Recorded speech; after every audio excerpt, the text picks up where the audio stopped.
আসসালামু আলাইকুম। সংবাদে আপনাদের সবাইকে স্বাগত জানাচ্ছি। আমি ফিরোজ তোহা। শুরুতেই সংবাদ শিরোনাম। বাংলাদেশের সর্বশেষ গুরুত্বপূর্ণ আপডেট সংবাদে আপনাকে স্বাগত। শুরুতে সংবাদ শিরোনাম, পরে বিস্তারিত। শুরুতেই জানাব, রাজধানীর শাহবাগের সুপারিশপ্রাপ্ত প্রাথমিক শিক্ষকদের সড়ক অবরোধ। রাজধানী ঢাকার শাহবাগে সড়ক অবরোধ করে রেখেছেন দেশের সরকারি প্রাথমিক বিদ্যালয়ের শিক্ষক পদে তৃতীয় ধাপে ঢাকা ও চট্টগ্রাম বিভাগে চূড়ান্ত ফলাফলের সুপারিশপ্রাপ্ত সহকারী শিক্ষকরা। আজ দুপুরে শাহবাগ জাতীয় জাদুঘরের সামনে জড়ো হন তারা। এরপর জানাবো, এবার রাজধানী ধানমন্ডি ৩২ নম্বরে সিআইডির ক্রাইম সিন ইউনিট। রাজধানী ধানমন্ডি ৩২ নম্বরে শেখ মুজিবুর রহমানের ভেঙে ফেলা বাড়ি থেকে বিভিন্ন ধরনের আলামত সংগ্রহ করতে উপস্থিত হয়েছে পুলিশের অপরাধ তদন্ত বিভাগ সিআইডির ক্রাইম সিনের একটি দল। সোমবার ১০ ফেব্রুয়ারি সিআইডির ক্রাইম দলের সিনের ৫ থেকে ৬ জনের একটি দল ধানমন্ডি ৩২ নম্বরে পৌঁছেছে। এদিকে অপারেশন ডেভিল হান্ট ২ দিনে গাজীপুরে সাবেক এমপি সহ গ্রেপ্তার ১৮১। গত ২ দিনে গাজীপুরে অপারেশন ডেভিল হান্টের অভিযানে সাবেক এক সংসদ সদস্য, এমপি, আওয়ামী লীগ নেতাসহ মোট ১৮১ জনকে গ্রেপ্তার করা হয়েছে। আজ ১০ ফেব্রুয়ারি সকালে গাজীপুর মহানগর ও জেলা পুলিশের কর্মকর্তারা এসব তথ্য নিশ্চিত করেছেন।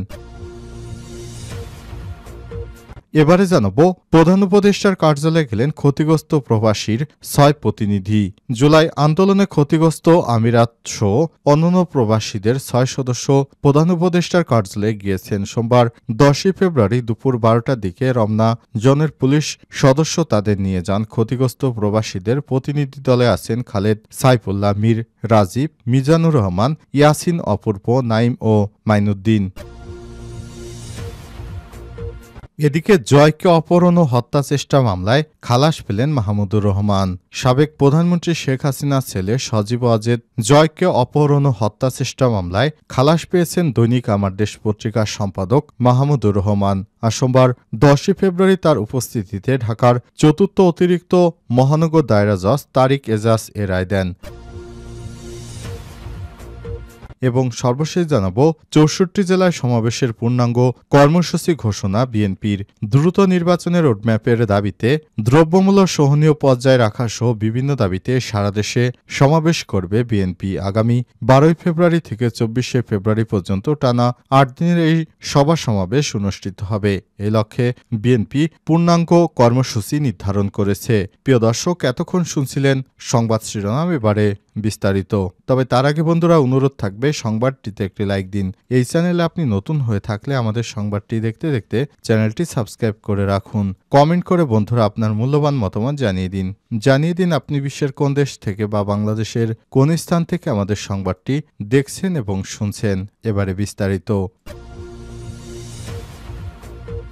শাহবাগের সুপারিশপ্রাপ্ত প্রাথমিক শিক্ষকদের সড়ক অবরোধ। শাহবাগ সড়ক অবরোধ করেছে দেশের সরকারি প্রাথমিক বিদ্যালয়ের শিক্ষক পদে তৃতীয় ধাপে ঢাকা ও চট্টগ্রাম বিভাগের চূড়ান্ত ফলাফলে সুপারিশপ্রাপ্ত সহকারী শিক্ষকরা। সোমবার ১০ ফেব্রুয়ারি দুপুরে শাহবাগ জাতীয় জাদুঘরের সামনে জড়ো হন তারা। এ সময় তাদের নিয়োগ বাতিলের প্রতিবাদ জানিয়ে দ্রুত নিয়োগ দেওয়ার দাবি জানিয়ে বিভিন্ন স্লোগান দিতে দেখা গেছে। সুপারিশপ্রাপ্ত শিক্ষকরা বলেন, আমাদের নিয়োগ বাতিল করে যে রায় দেওয়া হয়েছে সেটি বৈষম্যমূলক। এই সরকারি আমাদের নিয়োগের জন্য সুপারিশ করেছে, আবার আমাদের নিয়োগ বাতিল করা হয়েছে। এটি আমাদের সঙ্গে প্রতারণা। আমরা চাই দ্রুত যেন এই রায় বাতিল করে আমাদের নিয়োগ চূড়ান্ত করা হয়। সাব্বির সাদেক নামে এক আন্দোলনকারী বলেছেন, যতক্ষণ পর্যন্ত দাবি আদায় না হবে ততক্ষণ পর্যন্ত এখান থেকে সরব না। এর আগে গত বৃহস্পতিবার ৬ ফেব্রুয়ারি সরকারি প্রাথমিক বিদ্যালয়ের সহকারী শিক্ষক পদে তৃতীয় ধাপে ঢাকা ও চট্টগ্রাম বিভাগে চূড়ান্ত ফলাফলে উত্তীর্ণ ৬,৫৩১ জনের নিয়োগ বাতিল করে হাইকোর্ট মেধার ভিত্তিতে পুনরায় নিয়োগের নির্দেশ দিয়েছে আদালত। বিচারপতি ফাতেমা নজিব ও বিচারপতি শিকদার মাহমুদুর রাজীব এর হাইকোর্ট বেঞ্চ এ রায় দেন। তারও আগে গত বছরের ১৯ নভেম্বর সরকারি প্রাথমিক বিদ্যালয় সহকারী শিক্ষক পদে তৃতীয় ধাপে ঢাকা চট্টগ্রাম বিভাগে চূড়ান্ত ফলাফলের উত্তীর্ণ ৬,৫৩১ জনের নিয়োগের কার্যক্রম ৬ মাসের জন্য স্থগিত করে হাইকোর্ট। এবার ধানমন্ডি ৩২ নম্বরে সিআইডির ক্রাইম সিন ইউনিট। রাজধানী ধানমন্ডি ৩২ নম্বরে শেখ মুজিবুর রহমানের ভেঙে ফেলার বাড়ি থেকে বিভিন্ন ধরনের আলামত সংগ্রহ করতে উপস্থিত হয়েছে পুলিশের অপরাধ তদন্ত বিভাগ সিআইডি। রাজধানীর ধানমন্ডি ৩২ নম্বর থেকে সব ধরনের আলামত সংগ্রহ করছে তারা। সোমবার ১০ই ফেব্রুয়ারি সকাল ৯টার দিকে সিআইডির ক্রাইম সিনের ৫ থেকে ৬ জনের একটি দল ধানমন্ডি ৩২ নম্বরে পৌঁছেছে।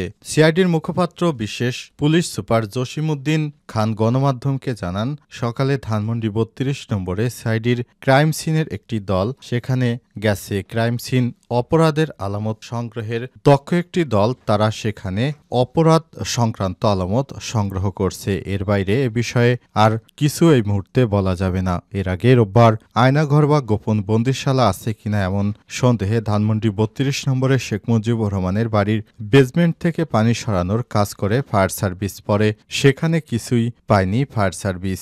নানান আলোচনার প্রেক্ষাপটে ধানমন্ডি ৩২ নম্বরের ওই বাড়ির বেসমেন্টে থাকা পানি সরানোর উদ্যোগ নেওয়া হয়। প্রসঙ্গত, গত ৫ই ফেব্রুয়ারি পালিয়ে যাওয়া সাবেক প্রধানমন্ত্রী শেখ হাসিনার অনলাইনের বক্তব্য দেয়াকে কেন্দ্র করে ৩২ নম্বরে শেখ মুজিবুর রহমানের বাড়ি গুড়িয়ে দেয় বিক্ষুব্ধ ছাত্র জনতা।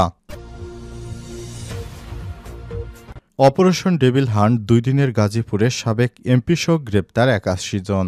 গত ২ দিনে গাজীপুরে অপারেশন ডেভিল হান্ট অভিযানে সাবেক এক সংসদ সদস্য, এমপি, আওয়ামী লীগ নেতাসহ মোট ১৮১ জনকে গ্রেপ্তার করা হয়েছে। সোমবার ১০ই ফেব্রুয়ারি সকালে গাজীপুর মহানগর ও জেলা পুলিশের কর্মকর্তারা এসব তথ্য নিশ্চিত করেছেন। পুলিশ জানিয়েছে, অপারেশন ডেভিল হান্টের দ্বিতীয় দিনে গাজীপুর মহানগর পুলিশের ৮টি থানায় ৭৯ জন এবং জেলা পুলিশের ৫টি থানায় ২১ জনকে গ্রেপ্তার করা হয়েছে। এর আগে অপারেশন ডেভিল হান্টের প্রথম দিনে গাজীপুর জেলায় ৮১ জনকে গ্রেপ্তার করা হয়। গাজীপুর মহানগর পুলিশের উপপুলিশ commissioner city SP Mohammad Alamgir জানান, জিএমপির ৮টি থানায় অপারেশনে ডেভিল হান্টের দ্বিতীয় দিনে ৭৯ জনকে গ্রেপ্তার করা হয়। এর মধ্যে টঙ্গী পূর্ব থানায় ১১ জন, টঙ্গী পশ্চিম থানায় ৮ জন, গাছায় ৬ জন, পুবাইল থানায় ৫ জন সহ মোট ৭৯ জনকে গ্রেপ্তার করা হয়েছে। আলমগীর হোসেন আরও জানান, অপারেশন ডেভিল হান্টের প্রথম দিনে জেএমপির মোট ৪১ জনকে গ্রেপ্তার করা হয়। গত ২ দিনে জেএমপির অভিযানে গাজীপুর মহানগর এলাকা থেকে মোট গ্রেপ্তার ১২০ জনকে গ্রেপ্তার করা হলো। গাজীপুর জেলা police super doctor Chowdhury Mohammad Jaber Sadek জানিয়েছেন, অপারেশন ডেভিল হান্টের দ্বিতীয় দিনে রোববার দিবাগত রাতে গাজীপুর জেলা থেকে সাবেক এমপি সহ বেশ কয়েকজন আওয়ামী লীগের বড় নেতাকে গ্রেপ্তার করা হয়েছে। তারা দীর্ঘদিন ধরে আত্মগোপনে ছিলেন। প্রধান উপদেষ্টার কার্যালয়ে গেলেন ক্ষতিগ্রস্ত প্রবাসীদের ৬ প্রতিনিধি। জুলাই আন্দোলনে ক্ষতিগ্রস্ত আমিরাত সহ অন্যান্য প্রবাসীদের ৬ সদস্য প্রধান উপদেষ্টার কার্যালয়ে গিয়েছেন। সোমবার ১০ই ফেব্রুয়ারি দুপুর ১২টার দিকে রমনা জোনে পুলিশ সদস্যরা তাদের নিয়ে যান। ক্ষতিগ্রস্ত প্রবাসীদের প্রতিনিধি দলে আছেন খালেদ, সাইফুল্লাহ, মীর, রাজীব, মিজানুর রহমান, ইয়াসিন, অপূর্ব, নাইম ও মঈনুদ্দিন। এর আগে সকাল ১০:৩০টার দিকে উপদেষ্টার বাসভবনের সামনে শান্তিপূর্ণ অবস্থান কর্মসূচি ঘোষণা দিয়ে যাত্রা শুরু করেন হোটেল ইন্টারকন্টিনেন্টালের সামনে পুলিশের বাধায় সেখানে অবস্থান করে বিক্ষোভ করে প্রবাসীরা। পরে উপদেষ্টার পক্ষ থেকে আলোচনার ডাক আসলে আন্দোলন স্থগিত করেন তারা। তবে আশানুরূপ ফলাফল না আসলে কঠোর আন্দোলনের হুঁশিয়ারি দেন তারা। এ বিষয়ে মঈনুদ্দিন বলেন, দুবাই থেকে ফেরত আসার পর বারবার আশ্বাস পেলেও আমরা এখন পর্যন্ত প্রধান উপদেষ্টার সঙ্গে দেখা করতে পারিনি। আমরা প্রধান উপদেষ্টার সঙ্গে দেখা করতে যাচ্ছি। যদি আমাদের দাবি পূরণ না হয় তবে রেমিটেন্স বন্ধের মতো